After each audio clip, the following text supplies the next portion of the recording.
New York, Washington, D.C., Sokovia. Okay, that's enough. You just started a war.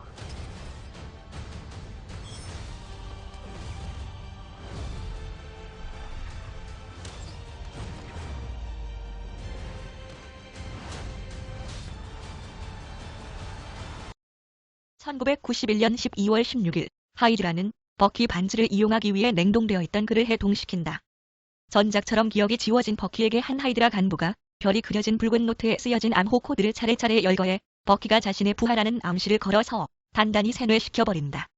하이드라에 복종하는 상태가 된 버키는 하워드 스타크와 마리아 스타크가 탄 차 한 대를 습격해 하워드와 마리아를 죽인 뒤 그 차의 트렁크에서 보안이 철저히 된 가방을 탈취한다. 가방 안에는 정체불명의 파란색 약이 가득 찬 팩이 들어있었다. 이 약은 나중에 슈퍼솔저 혈청으로 알려진다.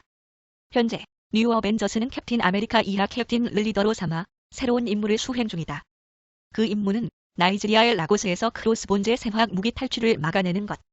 크로스본즈와 그의 부하들은 그곳에 위치한 전염성 질병관리센터 IFID를 습격해 생화학 무기를 탈취하는 데 성공하나 곧바로 난입한 뉴 어벤져스 멤버들에게 크로스본즈의 부하들은 탈탈 털리게 된다.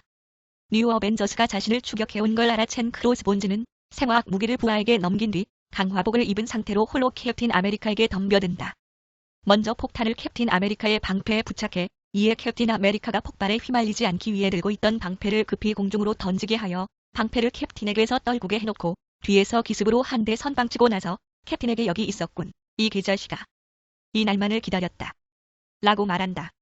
가까스로 크로스본즈의 범행을 막아내지만 캡틴에게 제압당한 크로스본즈가 버키가 너를 알아보더라면서 블러핑을 시도하고 캡틴이 거기 넘어간 사이에 몸에 장착된 폭탄으로 자폭한다. 하지만 폭발하는 순간 완다가 염력으로 폭발을 억제해 크로스본즈를 높은 공중으로 띄워 피해를 최소화하려 했으나 그를 공중으로 부상시키는 과정에서 힘이 다한 탓에 고층 건물 위층 근처에서 염동력이 풀려버리는 바람에 빌딩에 있던 수많은 사람들이 사망하고 완다는 망연자실한다. 그 시각 토니 스타크는 자신의 모교인 MIT에서 학생들에게 가상현실을 이용한 트라우마 심리치료 연구를 시연하고 있었다. 이 심리치료의 과정의 일환으로 자신의 트라우마를 학생들에게 보여준다. 스타크의 트라우마는 사고로 인해 사망한 부모님과 갑작스럽게 헤어지게 된 것. 이 시연회에서 연구 자체의 무한한 가능성을 주장하고 MIT 학생들의 모든 연구를 공짜로 지원하겠다고 말하며 발표를 마무리하나 강연 중 프롬프터 마지막에 등장하는 페퍼 포츠의 이름을 보고 얼굴이 일그러진다.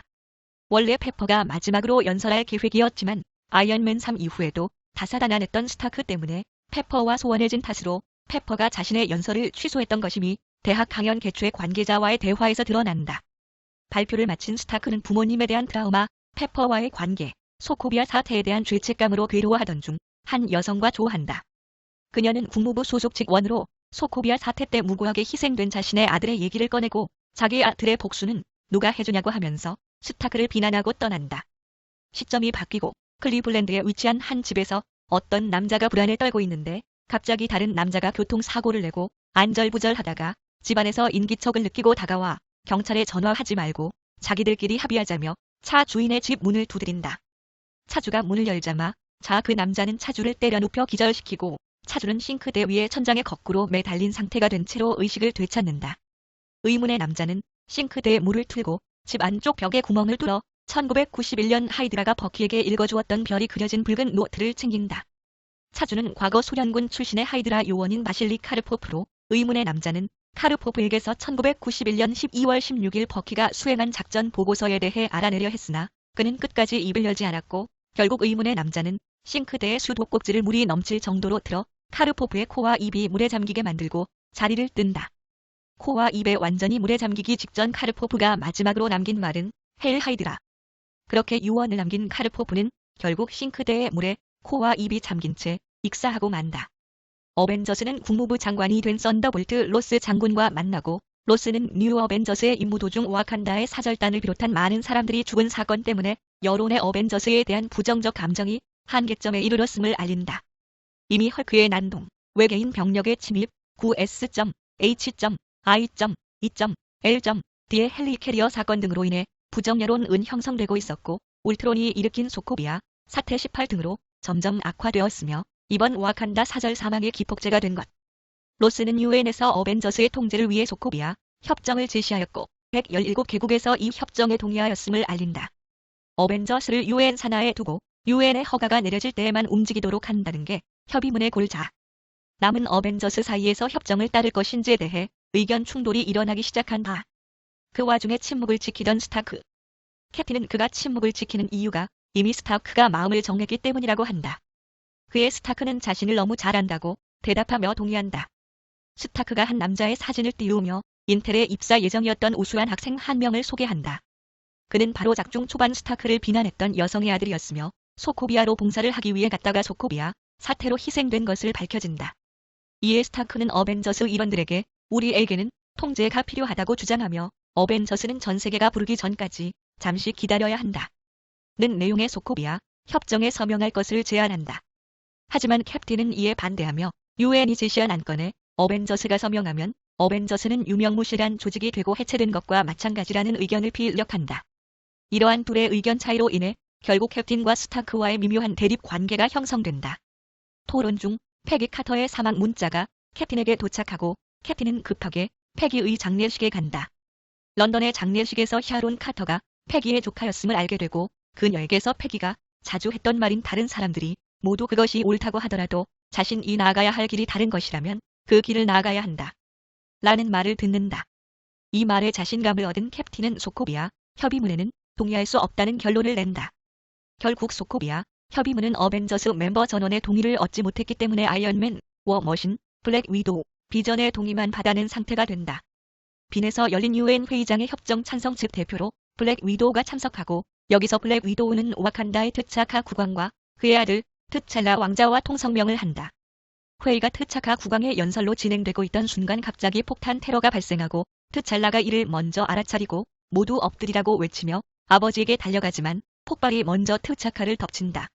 이 테러로 인해 폭발에 휩싸인 와칸다 국왕 트차카를 비롯한 다수의 인명이 희생되고 조사 결과 용의자가 암살자 윈터 솔저로 밝혀지고 전 세계의 이목은 윈터 솔저에게 집중된다. 블랙 위도우는 아버지를 잃은 트찰라에게 위로를 건네고 트찰라는 그녀와의 대화 도중 와칸다에서는 죽음이 새로운 생의 시작이라고 말한다. 외교적으로 평화를 추구했던 아버지와 달리 자신은 직접 윈터 솔저를 직접 죽여 복수를 하겠다는 뜻을 밝힌다. 차마 트찰라를 말릴 수가 없었던 블랙 위도우에게 캡틴의 전화가 오는데 블랙 위도우는 상황이 더 심각해질 수 있으니 캡틴에게 제발 빠져달라고 하지만 캡틴은 그 말을 거절한다. 옛 하이드라 요원을 익사시킨 남자는 묵고 있는 곳에 아침 식사 서비스를 받는다. 종업원이 직접 식탁에 서빙해주겠다는 말을 남자는 굳이 말린다. 그리고 문이 닫히고 카메라가 왼쪽으로 돌아가며 의문의 기계 장치를 비춘다. 갑작스러운 친구의 테러 소식에 놀란 캡틴.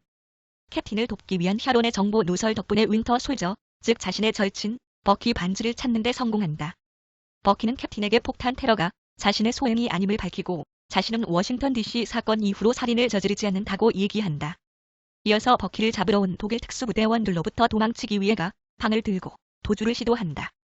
루마니아에 있는 오스트리아에서 일어난 테러의 용의자를 잡으러 왜 독일 특수부대가 왔는지 물으면 지는 거다. 캡틴 역시 버키를 잡기 위해 버키를 쫓아가고 갑자기 나타난 비브라늄으로 코팅된 검은 옷을 입은 남자 블랙팬서의 방해를 받는다. 도로 위에서 추격전을 계속하던 4인방 버키, 캡틴, 블랙팬서, 팔콘 앞에 워머신과 독일 특수부대가 길을 막아서면서 추격전은 중지되고 궁지에 몰린 넷은 모두 연행된다. 이때 처음으로 작중 인물들에게 블랙팬서의 정체가 트찰라 이하 블랙팬서 이미 드러난다. 슈트와 무기를 빼앗기고 베를린의 대테러 본부로 오게 된 캡틴은 스타크와 만난다. 스타크는 버키에게 일부 협조하며 특수부대의 폭력을 행사한 죄로 범죄자가 될 위기에 처한 캡틴에게 소코비아 협의문에 서명하면 캡틴의 곤란한 사정을 전부 해결할 수 있다며 서명하라고 설득한다. 자포자기한 캡틴은 소코비아 협의문에 서명하기로 결심한다. 캡틴이 서명하기 위해 펜을 든 순간 스타크가 비전을 이용해 완다를 연금하고 있다는 소식을 듣게 된다.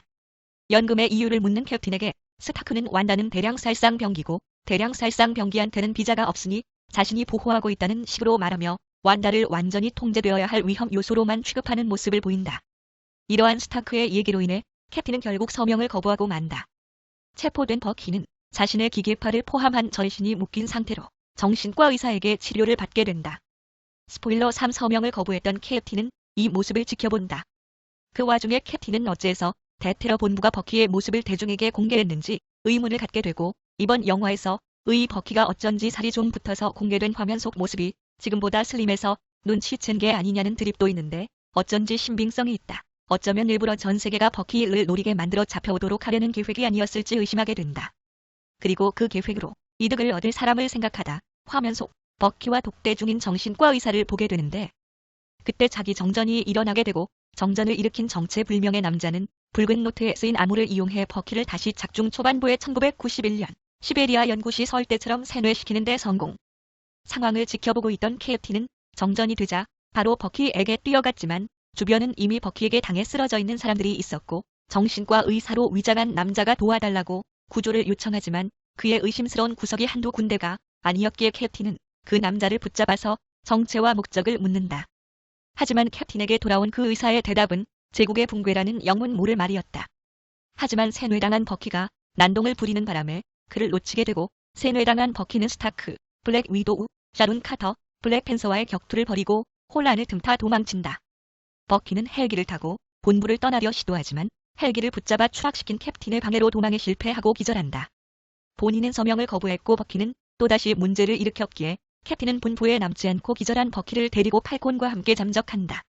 잠시 후 깨어난 버키는 왼쪽 기계팔이 움직일 수 없게 고정된 상태였다. 난동을 부리는 것을 방지하기 위한 캡틴의 조치로 인한 것이었고 과거의 기억을 이용한 취조를 통해 캡틴은 버키가 자신을 기억하고 있음을 확인한다. 이어서 캡틴은 정전 당시 버키를 세뇌한 자와 버키 사이에 어떤 대화가 오갔는지 묻는다. 버키는 세뇌한 자가 자신에게서 다른 윈터 솔저들의 행방을 물었다고 대답한다. 회상을 통해 드러난 5의 윈터 솔저들은 버키보다 훨씬 강했다. 또한 버키는 그들 5만으로도 국가 하나를 가볍게 전복시킬 수 있을 정도로 굉장한 녀석들이라고 언급한다. 이 대화를 통해 오프닝에 나왔던 파란색 액체가 슈퍼 솔저 혈청이었음이 드러난다. 이 얘기를 들은 캡틴은 그 의문의 남자와 윈터 솔저들을 막기로 결심, 팔콘과 함께 자신들의 힘이 되어줄 동료를 우선 찾기로 한다. 팔콘은 자신들과 뜻을 함께할 아는 사람이 있다고 대답한다. 그 사이 법적 통제로부터 벗어나 어디에서 무슨 일을 저지를지 모르는 캡틴과 팔콘, 버키를 제지하기 위해 로스 장관은 그들을 사살할 수 있는 특수부대를 보내려 한다. 하지만 캡틴에게 갈 위해를 막기 위한 스타크의 부탁 때문에 로스는 특수부대를 보내는 대신에 스타크가 직접 36시간 내에 그들을 잡아오라고 스타크에게 명령한다. 그럼에도 불구하고 36시간은 너무 짧은 상황, 블랙 위도우와 스타크 역시 함께해줄 동료를 필요로 하게 된다. 블랙 위도우는 건물 아래층에 있던 블랙팬서에게 버키를 찾아줄 테니 함께 행동하자며 도움을 요청하고 스파이더맨의 정체를 알고 있던 스타크는 피터 파커를 찾아가 도움을 요청한다. 스타크는 직접 파커의 집으로 찾아가 메이, 숙모와 함께 그를 기다리다가 파커가 스파이더맨임을 여러 증거를 보여주며 확인하는 데 성공한다. 그를 협박하여 영입한다. 스파이더맨과 블랙팬서를 시작으로 팀 아이언맨의 일원도 서서히 모이기 시작한다. 협정에 반대하여 어벤져스에서 은폐했던 호크아이는 캡틴의 요청으로 구금된 완다를 빼내려고 한다. 완다를 되찾으러 온 호크아이를 비전이 저지하고 호크아이 역시 비전에 맞서지만 힘과 능력의 압도적인 차이로 인해 비전에게 제압당한다. 고민하던 완다는 호크아이의 설득에 마음을 돌리고 비전을 건물 바닥으로 가라앉힌 뒤 호크아이와 함께 캡틴을 도우러 떠난다. 그리고 잠시 화면이 바뀌고 정신과 의사로 변장한 남자가 모스크바행 비행기에 몸을 싣는다. 다시 캡틴의 시점. 장비를 돌려받기 위해 샤론 카터와 접촉한 캡틴. 이 바로 뒤에 깨알 같은 샘과 버키의 만남이 개그. 샘과 자신의 장비를 돌려받으며 그녀에게 감사 인사 키스를 한다. 그 걸차 안에서 지켜보며 흐뭇한 미소를 짓는 팔콘과 버키. 이 장면을 마지막으로 샤론 카터는 작중에서 퇴장. 호크아이 일행이 오는 길에 데려온 앤트맨, 스콧 랭과 합류한 캡틴은 라이프치히 공항으로 향한다. 공항에 준비된 헬기를 타고 의문의 남자를 쫓을 생각이었지만 갑자기 EMP 장치가 날아와 헬기의 모터 회로를 태운다. 위를 올려다보니 장치를 쏜 사람은 토니였고 토니는 땅에 워머신과 함께 내려온다. 이미 스타크가 한 발 앞서 손을 써뒀기 때문에 공항은 폐쇄된 상황. 토니는 로스 장군이 너를 36시간 내로 데려오랬고 그게 벌써 24시간 전이라면서 빨리 자신과 함께 가자는 투로 이야기하나 캡틴은 그럴 수 없다고 대답한다. 그러자 블랙팬서, 블랙 위도우가 차례대로 나타나며 설득을 시도한다. 그러나 캡틴 아메리카는 전부 무시하며 비키라는 식으로 일갈한다. 토니는 캡틴의 대치는 끝나지 않았고 토니의 인내심은 바닥난다. 토니의 말과 동시에 거미줄이 뻗어나와 캡틴의 방패를 낚아채가는 것과 동시에 캡틴의 손을 묶어버린다. 그리고 스파이더맨이 나타나 차 위에 착지한다. 이에 스파이더맨이 자기소개를 하고 토니는 캡틴을 다시 설득한다. 하지만 팔콘을 통해 공항 내 퀸젯의 소재지를 파악한 캡틴은 이에 응하지 않고 손을 들어올리자 호크아이의 화살로 거미줄을 끊으며 스콧에게 신호를 준다. 이내 캡틴의 방패에서 앤트맨이 튀어나와 썸머솔트킥으로 스파이더맨을 걷어차며 등장한다. 방패는 다시 캡틴에게 회수되고 서로의 갈등과 각자의 문제를 해결하기에 시간이 너무나도 촉박해진 팀 캡틴 아메리카와 팀 아이언맨이 본격적으로 교전하며 10일 원내전가 시작된다. 토니는 바깥의 퀸젯 쪽으로 뛰어가고 있는 클린트와 완다를 감지하고 워머신에게 캡틴을 맡아달라는 부탁과 함께 둘이 있는 쪽으로 향한다. 이내 워머신이 건물 안에 반지와 샘 윌슨이 있다는 사실을 알리고 블랙팬서는 반지는 자신이 맡겠다며 뛰어간다. 캡틴은 방패를 날려 워머신을 맞추며 진로를 방해, 그 다음 블랙팬서에게도 몸을 날려서 진로를 방해한다. 블랙팬서는 물러서라고 경고하지만 이에 응할 리 없는 캡틴에게 바로 3단 돌려차기를 시전하며 대립한다. 스콧은 블랙 위도우와 대치하며 블랙 위도우를 다치게 하고 쉽지 않다고 너스레를 떨지만 블랙 위도우는 상관없다는 말투와 함께 금세 스콧을 제압한다. 스콧은 축소화 기술로 반격하지만 이내 블랙 위도우의 전기 충격기에 얻어맞고 날아간다. 한편 공항 건물에 이제 막 히어로 활동을 시작한 스파이더맨은 토니의 교신을 듣고 그 짧은 경력과는 맞지 않게 엄청난 실력으로 벽을 타고 올라다니며 혼자 팔콘과 버키를 상대로 기습한다. 캡틴의 방패에 얻어맞고도 찌그러졌을지언정 정상적으로 전투를 수행했던 윈터 솔저의 기계팔을 한 손으로 가볍게 막아내고 스파이더맨 팔리 강철이에요? 완전 쩐다. 이내 팔콘이 스파이더맨을 낚아채지만 스파이더맨은 날아가는 와중에도 아저신 무비권을 행사할 수 있어요. 라면서 팔콘의 입을 막아 정상적인 비행을 방해한다. 결국 두 사람을 스파이더웹으로 제압하는 데 성공한 스파이더맨, 하지만 제압해놓고 떠벌떠벌대다가 팔콘이 레드윙 팔콘의 드론을 조종할 시간을 줘버리는 바람에 거미줄이 드론에 얽혀 날아가 버린다. 버키 진작 쓰지, 그랬어? 팔콘 안니가 싫어. 아이언맨은 완다와 클린트를 쫓았고 아이언맨이 날린 소형 미사일의 두 사람은 잠시 주춤한다. 그러던 와중 블랙팬서가 비브라늄 클로로 방패에 흠집을 내고 워머신이 진압봉을 꺼내들자 발차기로 날려버리지만 캡틴은 빠르게 진압봉을 막는다. 아이언맨은 완다와 클린트 앞에 도달하고 완다가 비전에게 상처를 주었다고 말했지만 완다는 오히려 자신을 방에 가뒀다고 받아치고 아이언맨은 방이 아니라 대저택이었고 완다를 보호하기 위해서였다고 말한다. 이어서 클린트에게 은퇴하고 골프 치는 것이 질렸냐고 묻자 18홀을 모두 홀인원했다고 말하더니 바로 화살을 쏜다. 아이언맨은 모두 막아내고 뭐든 처음이 있다고 했지만 클린트의 화살은 속임수였고 완다가 영동력으로 떨어뜨리는 차가 진짜. 아이언맨은 버텨보려 했지만 결국 차들에 깔려버린다.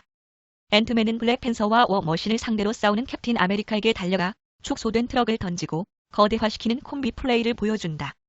하지만 트럭은 앤트맨의 예상과는 달리 물트럭이 아니라 연료 트럭이었고 황급히 몸을 피한 블랙팬서와 블랙 위도우와는 달리 워머신은 연료 트럭의 폭발에 직격으로 휘말린다. 캡틴 아메리카와 앤트맨이 자리를 뜬 후에 몸을 추스리고 모인 아이언맨 팀은 강경한 저항에 제대로 독이 올라서 처음 작전과는 달리 조금 더 강경하게 나가기로 한다. 캡틴 팀은 집결하여 아이언맨 팀이 타고 온 퀸젯을 향해 달리기 시작한다. 여기서 갑자기 노란 레이저가 나타나 캡틴 팀의 앞에 금을 긋고 비전이 나타난다. 그리고 비전의 뒤로 아이언맨 팀이 집결한다. 아이언맨 진영은 전속으로 캡틴 팀에게 달리기 시작하고 캡틴 팀도 두려워하지 않고 그대로 아이언맨 팀을 향해 돌진한다. 그러자 두 팀이 전면적으로 격돌한다. 토니는 캡틴, 블랙팬서는 윈터 솔저, 블랙 위도우는 호크아이 등으로 전투를 벌이기 시작한다. 그나마 친한 친구인 블랙 위도우와 호크아이는 우리 아직 친구지?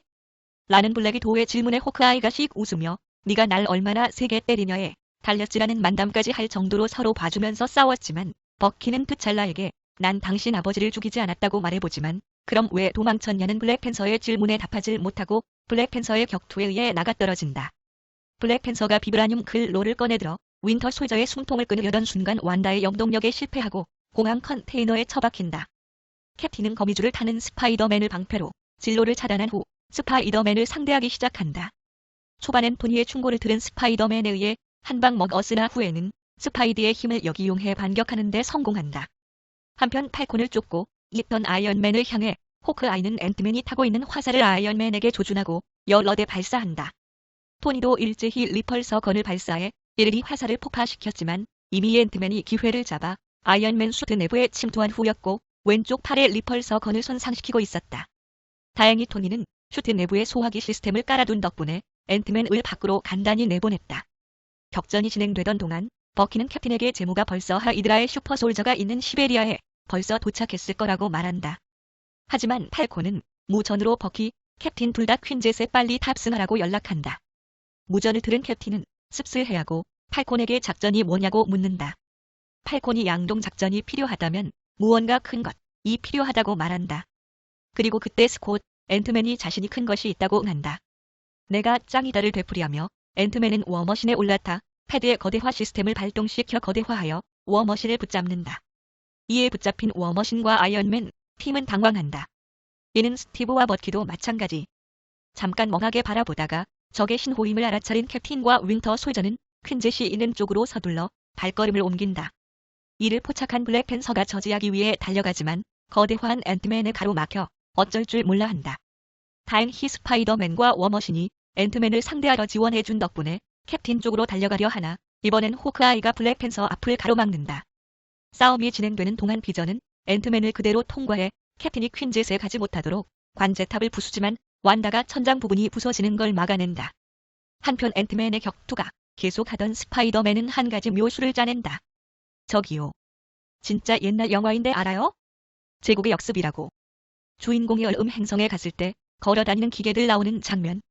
이라고 무전을 때리고 영화에 나오는 장면 그대로 앤트맨의 다리를 거미줄로 칭칭 감아 균형을 잃게 한다.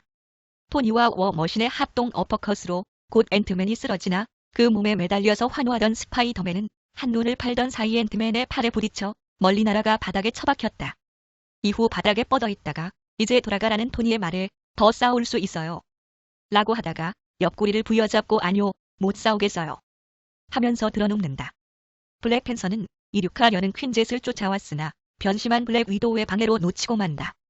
토니와 워머신이 캡틴이 타고 있는 퀸젯을 쫓아간다.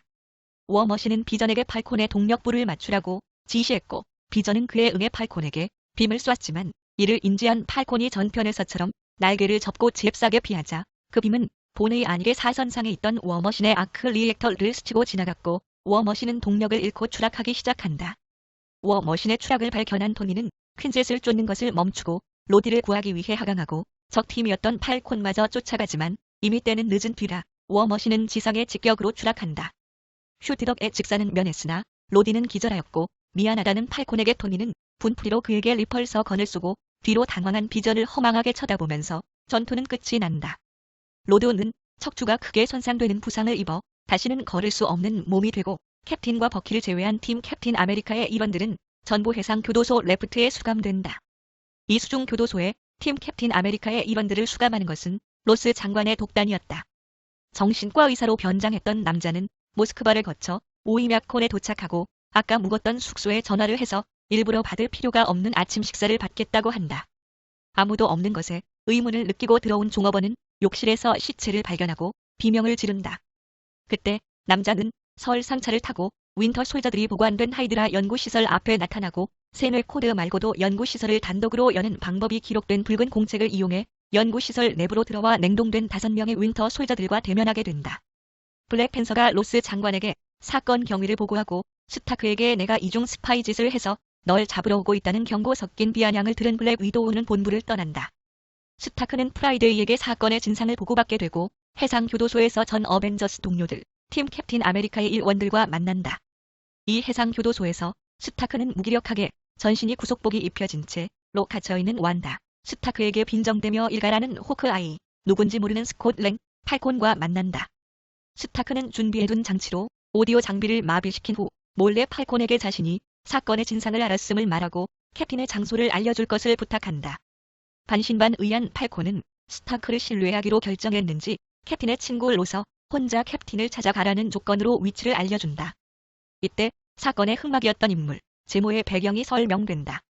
해상교도소에서 나와 집으로 돌아가는 것처럼 연기한 스타크는 슈트를 장착하고 헬기의 반대 방향으로 날아가 캡틴을 찾아간다. 사실 이런 스타크를 블랙팬서가 계속 미행하고 있었다. 블랙팬서는 버키를 자기 손으로 없애기 위해서 개인 비행기를 타고서 아이언맨을 몰래 뒤따라간다. 진상을 이미 알게 된 스타크는 캡틴, 버키와 윈터 솔저들이 잠들어 있는 곳에서 재회하고 셋은 일시적으로 화해하게 된다. 직후 윈터 솔저들이 잠든 곳에 도착한 세 사람.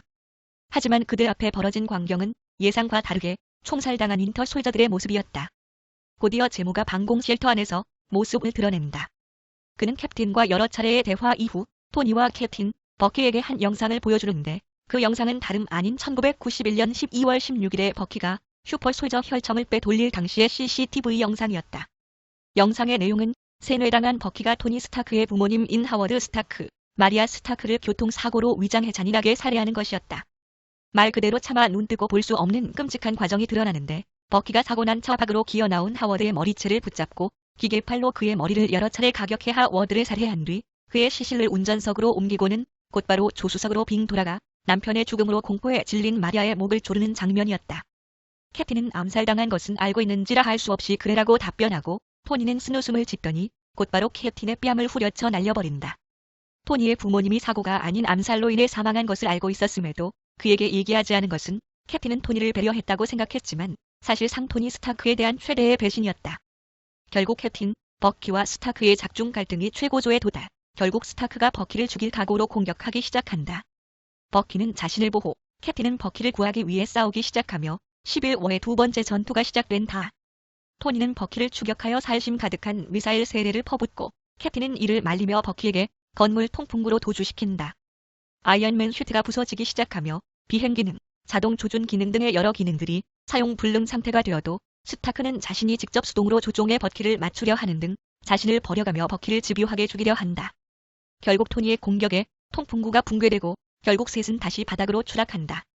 버키가 추락한 충격으로 정신 못 차리는 사이 캡틴과 토니는 서로 위와 같은 대화를 주고받고서 근접전을 벌인다. 캡틴이 토니의 뒤에서 초크를 걸었으나 토니는 슈트의 추진력으로 오히려 캡틴을 쓰러뜨리고 마운트 자세로 캡틴을 구타하는 상황. 이윽고 정신을 차린 버키가 방패를 들고 토니를 공격하여 다시 원점으로 돌아왔고 버키와 캡틴의 2-1 합동 공격으로 토니가 밀리기 시작한다. 하지만 토니가 캡틴의 복부에 리펄서 건을 맞춰 캡틴이 정신을 못 차리게 만들고 그 사이 버키와 근접전을 벌인다. 그러나 버키의 뛰어난 격투술의 밀림과 동시에 기계팔에 의해 아크 리액터를 뜯길 위기에 처하나 아크 리액터에서 유니빔을 발사해 오히려 기계팔을 부수고 버키를 날려버린다. 기계팔을 잃은 버키는 전투 불능이 됐지만 뒤이어 일어난 캡틴이 방패를 들어 토니의 리펄서건을 막으며 달려들어 근접전으로 몰고 가고 토니는 근접전에서는 캡틴의 격투 실력을 이길 수 없다는 프라이데이의 경고에 전투 패턴을 스캔하라고 지시한다.